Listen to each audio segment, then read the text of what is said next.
In this special edition of Ask the Expert, we'll be talking to Protolabs and RS Components about additive manufacturing, plus explaining a joint service that is available for businesses and users who are looking to rapidly prototype and request high-quality parts on demand. Hi guys, welcome to DesignSpark. We've got Peter Richards from Protolabs and Alison Hutchins from RS Components joining us today. Hi guys, would you like to say hello? Hello. Hi everyone. So could you just tell me a little bit more about what the relationship is between RS and Protolabs? RS and Protolabs have, and DesignSpark obviously, of course, as well, have created a partnership to bring 3D printing, CNC and injection molding services to our customers and community users. And I think also in terms of the relationship that we've got with RS Components from a Protolabs point of view, there's a natural relationship between the two organisations. In terms of what Protolabs offers to the market is speed of manufacturing production into the engineering community. So the relationship that DesignSpark and RS Components has got with the communities that they serve, there was then a natural link in terms of being able to take a CAD drawing and actually make that into reality from a part perspective in terms of the joint relationship that we've got between both ourselves. So it was I guess a marriage made in heaven, I think the key way to describe it. Yeah, definitely. And I think that's why the partnership is important to RS and its customers, is because there is that natural fit. We know from our DesignSpark community members and our RS customers that their projects are exciting, often a bit secretive, so maybe can't talk too much in detail, but they go far beyond just the straight purchasing of products from RS. There's also an awful lot beyond that, and that's why we're really pleased to be able to offer more in terms of services to our customers. Okay, that makes a lot of sense. Yeah, obviously we're very good at shipping products around the world as RS, but also with the value added service now of being in unison with somebody like Protolabs, you can actually offer extended service, not just product, but service by nature as well. Yeah, absolutely. Right. So just tell me a little bit about where your relationship with Protolabs is being rolled out. What markets are we looking at to begin with? So initially we've kicked off in the UK and Ireland. The mechanism, if you like, to access the service is hosted within the RS and DesignSpark services area on both of those websites. Our customers community users can then click on the link and go through to access all of Protolabs services. And then basically once they reach the Protolabs environment, they're given two options really. First option is if they've already got their CAD design and they know what they want to produce, they simply upload that design into our quoting platform. Our quoting platform then will do the analysis on their CAD and it should give them a response most probably within about an hour and a half to 2 hours on one, either the price of the part, if we can produce it there and then, and then they can then simply click order, and then that goes into our ordering process. Or if they want further support. So if the part, we also have what's known as design for manufacture within our software. So we can then assess the part with our application engineers to see if there's maybe needs further refinement to the design itself. And then we can give further feedback on that basis. So that's the first part. Second part is if the person's just interested in understanding more about our manufacturing capabilities, there's a callback button as well on the site where they can schedule a call and they can then get a call back from one of our engineering team within Protolabs. That's really good. So you've actually got that feedback loop already there, and you're looking at designs to make sure that first of all we can actually do this, and if there are any additions or improvements that need to be made, then you're feeding that back to those customers. That's good to hear. Yeah, exactly. So, and I think that's one of the unique elements that we've got from an offer point of view in the marketplace in working with RS Components customers, that we've got that there is an e-commerce element, but there's a human interaction here as well where we can give further support. Yeah, I think, absolutely. People are looking for that kind of assurance. Most people will understand 3D printing, for rapid prototyping and small production batches or just small samples, using traditional material like the PLA and nylon filaments. But what's the actual scale of 3D printing that can be offered, and which types of materials are we looking at? Well, I mean, the breadth of 3D printing or additive manufacturing, in terms of taking its formal name, has really expanded over the last couple of years. So it's moved out of just the pure plastics from a production point into more advanced metals. So metals such as, say, Inconel, as an example, which is a material that can exist at high extreme temperatures. And that goes into clients that we're supporting in the oil and gas or aerospace industries, all the way through to other types of plastics as well. So we're also moving into silicon as an example. So actually, producing parts in silicon as well. We're also adding. We continue to add materials to our portfolio. And actually, all of our materials are detailed on the Protolabs website from a material point of view on our 3DP pages. So on protolabs.co.uk, you go onto the 3D printing section and you can see the complete list of materials and the properties those materials have got. The final point that we've now also developed in 3D printing is a service called vapor smoothing. So what that actually takes is, one of the maybe limitations on a 3D printed part was when it's produced, because it's a layered manufacturing technology, it can feel a little bit rough. Yeah. So you don't get the full feel of, say, an injection molded part. We've now implemented, in conjunction with BASF, vapor smoothing, which enables us now to produce a part and then put it through a vapor smoothing process. So actually it's comparable to an injection molded part as well. Okay. That sort of technology is starting to come on stream, and we started offering that about 3-4 months ago from a marketplace point of view as well. Yeah, that's really interesting. It's something I wasn't aware of. But I just want to go back to, if you guys remember the beginning of last year, when we had obviously the pandemic was new to everybody, and there was a PPP shortage, and that really kind of galvanized a lot of people into engineering with 3D printing. So, activist engineers who were 3D printing PPE. But has this actually given rise to more awareness of using 3D printing and additive manufacturing as a service? That's a fantastic question, and I think that the resounding answer is yes. The activist engineering element was huge. RS and DesignSpark were part of the National 3D Printing Society effort to 3D print face shields for frontline workers, and those were distributed around the globe to people in need, those people that really needed that PPE. We also saw a massive rise in localized manufacturing requirements. Since COVID, we've also seen the Suez Canal blockage and the HGV drivers, etc. So that localized manufacturing element that 3D printing can bring to the table is becoming increasingly more important. One example of that is where we had a customer in RS who was a university customer, and they were implementing home learning during the COVID period, and they turned to 3D printing to provide parts and equipment for their students to use at home. So even in the most unlikely areas, 3D printing is really coming to the forefront. Yeah, and I think to add on that from a Protolabs point of view as well, similar to RS Components and DesignSpark, we were actively involved in some of the government response, so the CPAP challenge, and even down to working with, at the height of the pandemic, where you saw the tragedy in Milan, where you started to really expose some of the limitations. From that point of view, working with organisations and design engineers in Milan to produce 3D printed valves, which actually went into face masks, which were then almost like a piece of equipment that could be used where there wasn't the formal medical equipment, and we were rapidly able to turn that round.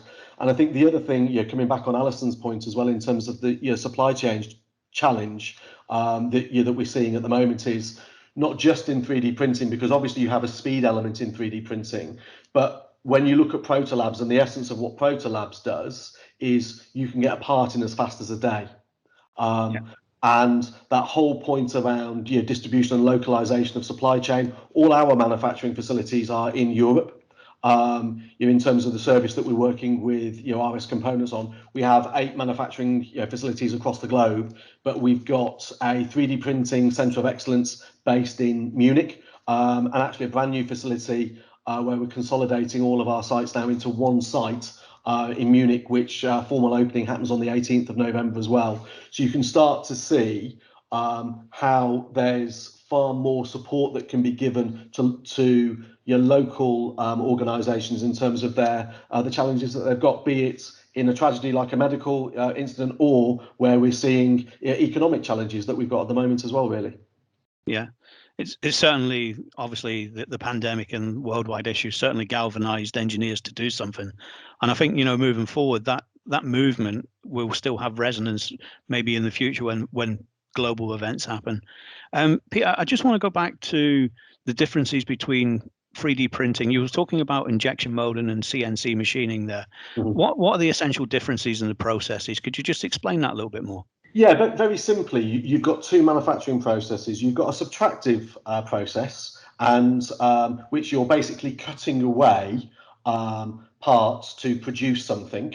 So you're taking a mold and you're cutting something away. So CNC machining is basically on that basis. It's subtractive. So you're using basically a drill bit to cut away to produce a part. And injection molding, basically what you're doing there is very simply you have a mold and then you inject into that mold. So we need to cut and create the mold for the required part, and then we inject the plastic to create the part against that. Additive, so 3D printing or additive manufacturing, so if you think of it from an additive perspective, is exactly what it says on the tin, really, which is you're building something up from a layered point of view. You're not cutting anything away. And what additive manufacturing gives you is you've got far more freedom with some of your designs that you can actually use for additive manufacturing, because you're not constrained by traditional manufacturing technology. And that's the key difference between the two. Both core streams of manufacturing processes have a place, and you can now start to see there is now starting to become a blur between both sides of the manufacturing process as well, between both the subtractive processes and the additive processes as well, really. Yeah, and I think it's really important to call that out, that I think maybe back 2012 kind of time, where a lot of the 3D printing hype was out there in the media. I think that the idea was that it was going to take over from all of the traditional manufacturing methods. Where we're at now is that we really understand that 3D printing and additive manufacturing technologies are complementary, and they absolutely have a place on the workbench alongside more traditional manufacturing methods. If anything, it just means you've got more choice, particularly when traditional supply chain is an issue or time is an issue, perhaps. Yeah, and also I think, actually coming back on Alison's point, we see a huge opportunity actually in the spares market. So where you've got organisations that traditionally would have held a body of stock, and it would be sitting there basically in a warehouse waiting to be used, the beauty of additive manufacturing is if you've got the design, that design can be produced. You then move that real-time element into the manufacturing process. Because of the speed of 3D printing and also the speed of Protolabs, we're then able to deliver something, from a replacement point of view as well, in a very, very quick time frame from that perspective. So there are some unique sweet spots which each manufacturing process plays to, and I think that's really the key summary that I'd say in terms of the difference between those two processes. One of the things that's interested me around additive manufacturing, I've seen different examples of it, but it's what's happening maybe with materials in the future. What do you see on the horizon in terms of different materials becoming available for additive manufacturing? I think from a Protolabs point of view, the key thing that we're starting to see is more metals come into our portfolio. So we're now producing in copper, Inconel. We've got other stainless steels that we're starting to manufacture in from that point of view. So you're starting to see that grow from that perspective. Also, different elements in the plastics side of things. So TPU, silicon that we touched on earlier, again starting to become more mainstream from that side of things from a process point of view.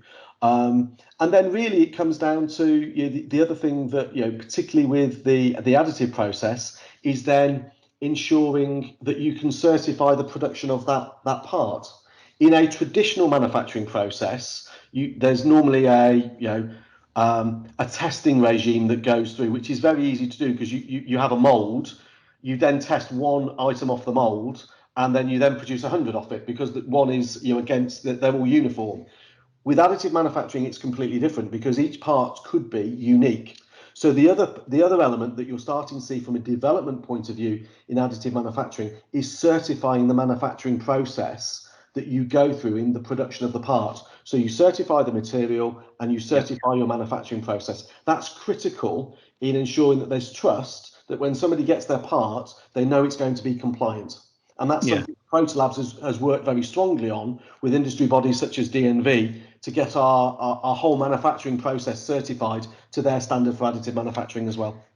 Yeah, so that there's traceability, accountability, Correct. And you can, absolutely. Good. And this is again what made Protolabs an ideal partner for RS, because those things, the reliability, the quality, the certification, etc., is what our customers have come to expect over 80 plus years of operation. So again, it's a really ideal fit for us. Cool.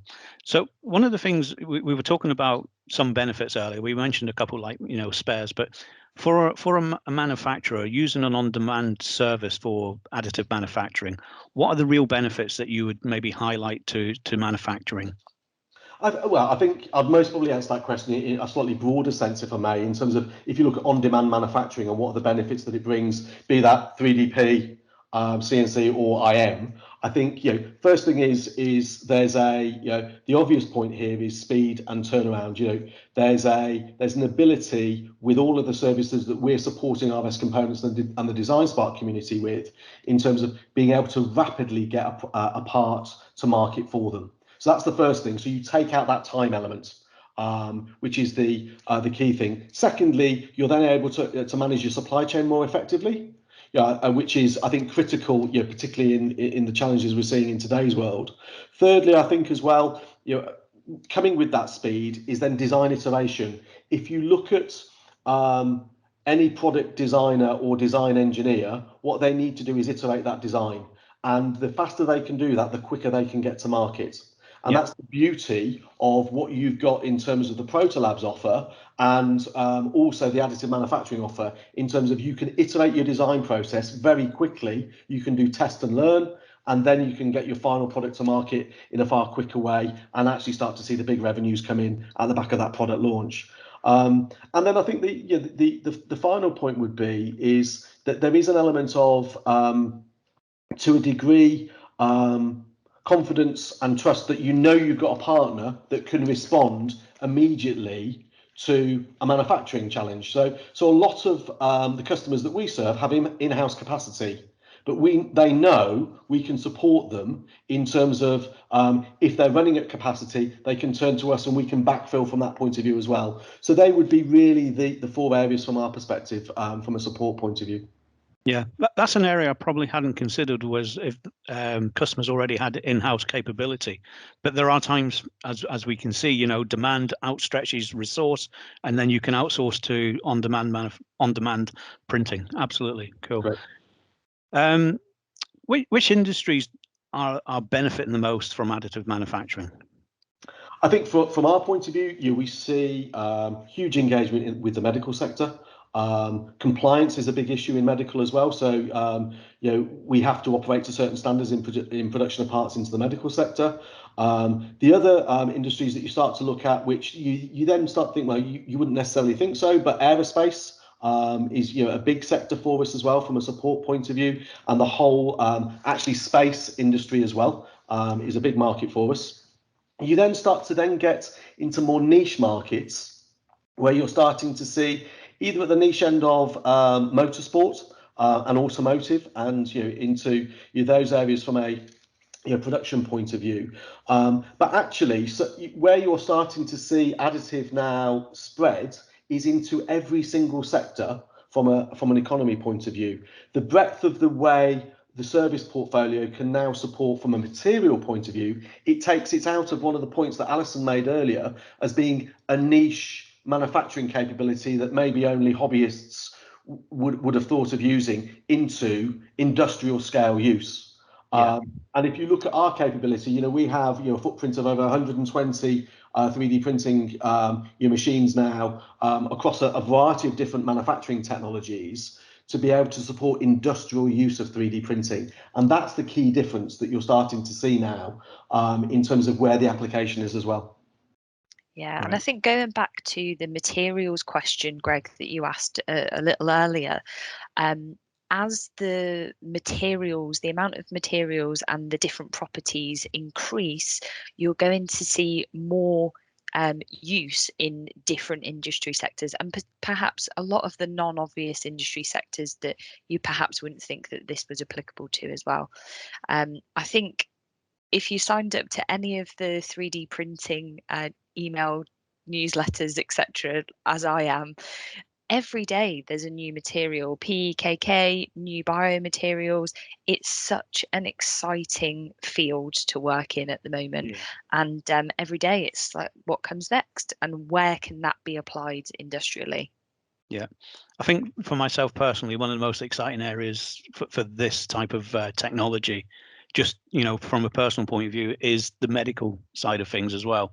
You know, how this is actually helping that profession move quicker at pace, and, you know, you don't leave people in dire need, if you like. And yeah, I think from just my personal perspective, I'm really interested to find out more about that.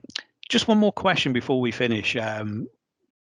Peter, what help is at hand from Protolabs in terms of, do you have design aids, insights, software? You mentioned design verification, but could you just maybe touch on a couple more?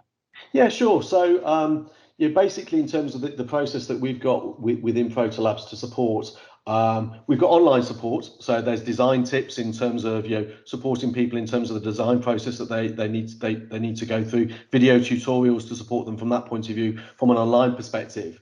Once you then start to bring that into the human element, we've got dedicated teams of sales representatives to support individuals in their requirements. We also then have a dedicated team of application engineers, and those application engineers are specialists by technology. So we have a 3D printing champion in each of our key regions to support from an application engineering point of view, and the same for injection molding and CNC machining. So if there is a more complex question that somebody's got, they've got the confidence and that they will be able to be supported by somebody with the knowledge to be able to really help them get the most out of their design from a production point of view as well. Great. That's all the questions I have at the moment. So it was really good to talk to you guys. Alison, RS customers will benefit from this joint service, and our engineering audience on DesignSpark, absolutely. So I'd just like to sign off and say thanks for joining DesignSpark today, and we'll talk to you again real soon. Thanks, Greg. Thanks, Greg. Thanks, Alison.